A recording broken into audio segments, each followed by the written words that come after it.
Okay mga kapwa ko manlalayag, manlalagbayad, punong klase naman tayo sa ating movie review, and this time, rewind naman. And sabi ko nga, mas marami ako masasabi this time. And tulad dun sa Firefly, naiyak din ako sa film na to. And para sa akin lang naman, mas pulido yung pagkagawa ng movie. And tulad nga ng sinabi ko, it's a teamwork. Yun nga lang, ang nitpick ko lang dito sa movie na to is masyadong halata yung pag-endorse nila nung kanilang mga sponsors o yung mga products. Like Ensure, Bioderm, and GSM Blue. Baka yung sa GSM Blue nagkamali ako, pero Ensure for sure, pati yung Bioderm, napakahalata niya. But other than that, syempre Marian Rivera and Ding Dong Dantes, and dalawang movie ni Ding Dong Dantes sa panood ko, diba? Firefly sa kato. But pulido, mas nagagalingan ako dun sa bata na gumanap dito kaysa dun sa Firefly. Pero syempre yung Firefly, deserve niya din yung award kasi, well, hindi ko sure kung nakita ko na siya sa ibang film. Pero it's a main role, tapos halos buong screen time sa kanya, tapos siya yung nasa harap. But sa akin lang naman, mas naanuhan ako sa acting ng bata dito sa Rewind. Ano ba? The concept is not, hindi naman siya, well, wala naman talagang, para sa akin walang original concept kasi minsan ang mga concept ulit naiikot lang, or ngayon wala na kita yung isang bagay so iniisip mo original, pero basta bottom line, it's a good film, and hindi ako magtataka kung ito yung pinaka top grossing film based sa research ko, and baka mali na naman ako, pero one thing for sure is galing lang talaga. I cried.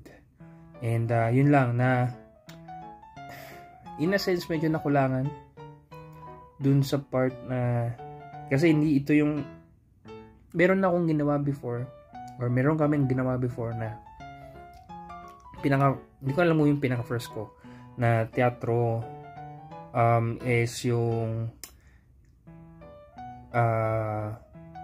nang bumaba ang Diyos sa lupa, if tama yung aking pagkaalala sa title. And same premise, bumaba si Lord, nagipag-usap siya sa mga tao. Parang yung kanta nga na What If God Is One of Us. Ay, hindi ko alam kung ano yung title. Pero alam niyo kung ano yung kantang yun, sa mga oldies dyan. Tapos yun yung premise, nakipag-usap siya, usap sa mga tao, and so on and so forth. Tapos extra ako that time. Meron din yung isa namin ginawa at that time, ako yung main protag, pero halos parehas.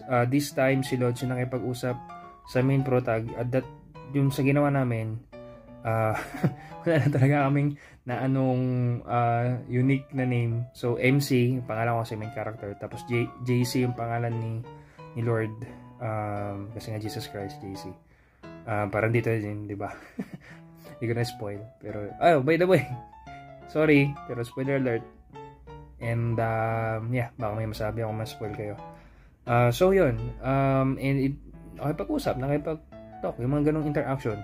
Kasi it's this kind of film, pero syempre doctrine pa rin napakalaga, pero it's kind of film that emphasize na nakipag-usap talaga si Lord. May isang part ng film na yung sa bata pa lang, tapos kinausap niya yung father niya, tapos nagtaka yung father niya na, paano mo nalaman yun? Na hindi ko sinasagot yung, hindi ako nakipag-usap, pero minimiss ko lang yung tatay ko. Pero nalaman yun. So in reality, ito, totoo to, in reality, totoo talaga nakipag-usap si Lord, through the Bible, through the Holy Spirit, convictions, through the people around us, through circumstances. Though iba-iba, hindi siya laging circumstances lagi, hindi siya laging dreams lagi. Not all dreams ay nakipag-usap si Lord. May ibang dreams na hindi, may ibang dreams na may ibang dreams na hindi galing kay Lord. May mga, basta, the more na nakikilala mo si Lord, yung totoong kilala, hindi lang pangalan, hindi lang yung religion, pero totoong kilala talaga, the more na mas magiging familiar yung movement niya sa buhay mo. And the more na magiging aware ka na nakikipag-usap siya sa'yo everyday. Kasi nakikipag-usap talaga siya sa atin everyday. Di lang natin napapansin, or di lang natin masyadong nabibigyang halaga, pero nakikipag-usap siya. Even yung mga real, totoo yung mga tanong dun sa film like, bakit kailangan mamatay ng nanay ko? Bakit ganito nangyari sa akin? One thing you need to remember is hindi patapon kung ano yung mga nangyari sa'yo. There is always God's reason why. God is all-knowing, God is all-loving, God is omniscient, omnipotent, meaning powerful and all-knowing. He's everywhere. Alam niya yung ginagawa niya. And he's not only managing one person. He's managing kung ano man yung population natin, current population natin, all at the same time. And, syempre, yung manage dito, iba yung dating doon, so on and so forth. Parang pag nagka-calibrate ka or tinutune mo yung gitara, tinutune mo yung sa sounds, or kung ano man yung tinutune mo, brightness whatsoever, pag pinaliwanag mo, didilim doon sa kabilang side. Pag pinadilim mo, diliwan doon sa kabilang side. Yung mga ganun. So, it's managed well. Minsan kasi may sarili tayong bias na we think, hindi ka naman perfect, Lord, mali naman yung decision mo, or scam ka. Tulad ng ilang beses na sinasabi ni Ding Dong sa film. Pero kasi, hindi kasi talaga natin matatarok eh. Hindi natin maunawaan. So, may verses yun sa Bible, diba? Isaiah 55:8-9, Proverbs 3:5-6, and so on and so forth. Pero yung plano talaga ni God, sobrang kaiba. So, sobrang nag-resonance yung film, and sobrang naano ko doon sa film, but all at the same time,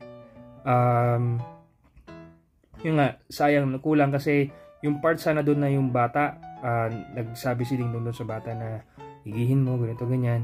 He could have encouraged him more na trust Lods. Diba? Patiwala kay Lods. Pero, knowing na, alam din ng bata, kasi yung bata yung naunang nakipag-usap sa kanya patungkol kay Lods, natatawa pa nga siya, pero eventually, na-realize niya, okay, totoo, okay, ganito, ganyan, tiwala. Hindi na-emphasize yung doon na part. And it also, talks to me kasi, well, nagturo din ako sa Sunday school, and yun nga, God showed me na yung pagmamahal ko sa mga bata, yung pagmamahal ko sa pagtuturo, pagmamahal ko sa pag-mentor, lalo na sa mga kabataan na talagang lumapit sa Diyos. And ganun din, yung emphasize na talagang alagaan sila, gabayan sila maigi, pakinggan sila, ang daing nila. Kasi minsan lumalayo loob ng kabataan sa magulang kasi tingin nila hindi natin sila pinapakinggan.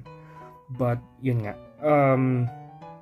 sobrang napaka-important ng communication sa isang family, husband and wife, parents and children.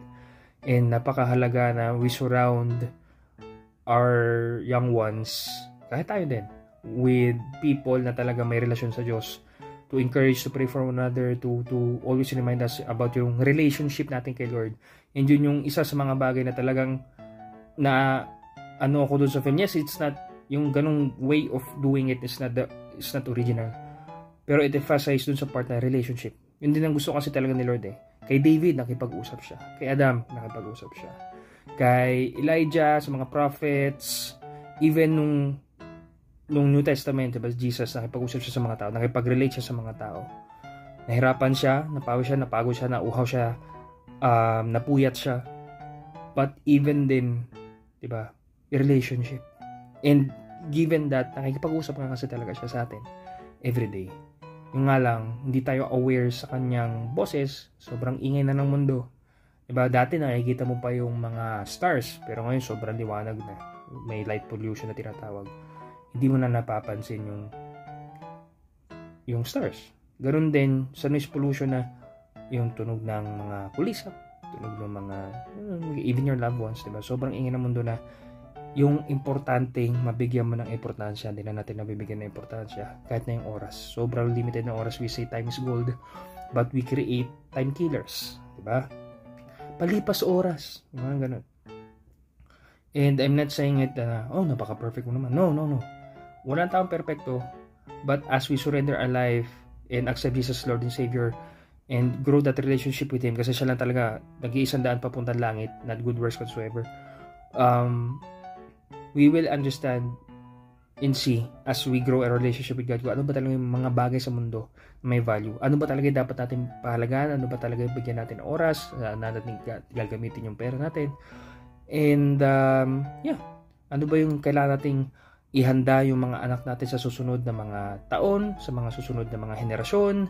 And ganun din na yun nga, yung nire-ready tayo ni Lord eh. Sabi niya, maging ready ka kasi darating yung second coming niya is for judgment, and yung second coming niya would come like a thief. So we need to be ready kasi troubles will come. world peace is not valuable in this world kasi sobrang fallen na ng world na darating war, famine, gulo, marami pang iba. Nasabi na ng Lord yan, darating yan, alam natin yan. But syempre yung heart natin andun na compassion, na empathy, na gusto natin matigil yung gulo sa mundong to, but in this world it will not happen.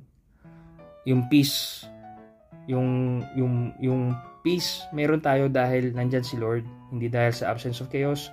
But yung wala talagang chaos or walang sin is, well, heaven na yun. Yun na yung, dun na nga, yung kaya nga gift of eternal life through Christ and Christ alone. So, dahil mo nasabi, marami pang gusto sabihin kasi gusto ko talaga emphasize yung relationship natin kay God.